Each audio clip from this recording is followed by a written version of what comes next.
ini tuh karena kalau orang Tionghoa itu percaya kalau dia meninggal, kalau yang masih tak melakukan ini ya praktiknya gitu, percaya kalau seorang meninggal itu dia tidak pernah benar-benar hilang gitu. Jadi selalu ada selalu terhubung dengan dunia hidup ini dan dunia kita gitu. Jadi salah satu bentuk penghubungnya itu adalah si altar ini. Jadi mereka membuat altar itu karena mereka ingin menjaga hubungan dengan nenek moyangnya misalnya, dengan ibunya, bapaknya atau neneknya atau keluarga besarnya gitu. Jadi terus Nah, yang menarik adalah benda-benda ini biasanya dibuat oleh barang-barang yang sifatnya punya kesan dia permanen gitu.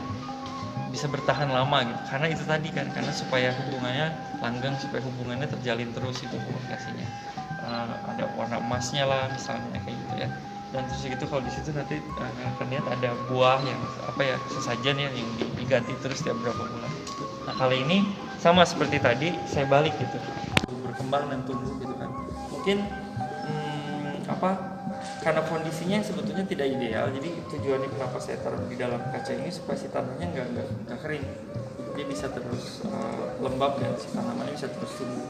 Memang dalam prosesnya itu selama saya bereksperimen, kadang-kadang tanamannya mati, kadang-kadang ada yang tumbuh, ada yang mati juga gitu ya, karena memang nggak ideal kondisinya.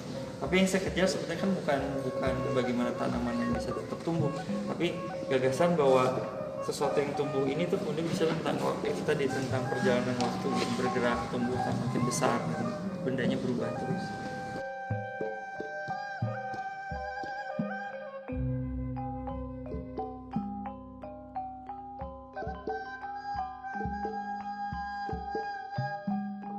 Dimulai dari 2016. Nah, tadi saya bicarakan, saya sempat singgung bahwa saya tertarik dengan proses gitu. Saya tertarik dengan material dan proses bagaimana material itu berubah terus gitu kan. Yang pertama saya mencoba bereksperimentasi dengan air dan tanah. Si tanah itu dihancurkan dalam air. Yang kedua saya bereksperimentasi dengan benih dan kompos dan material-material organik. Yang ketiga itu saya bereksperimen dengan cetakan itu sendiri. Jadi proses saya berkarya itu biasanya saya membuat satu model, kemudian dibikin negatifnya, cetakannya.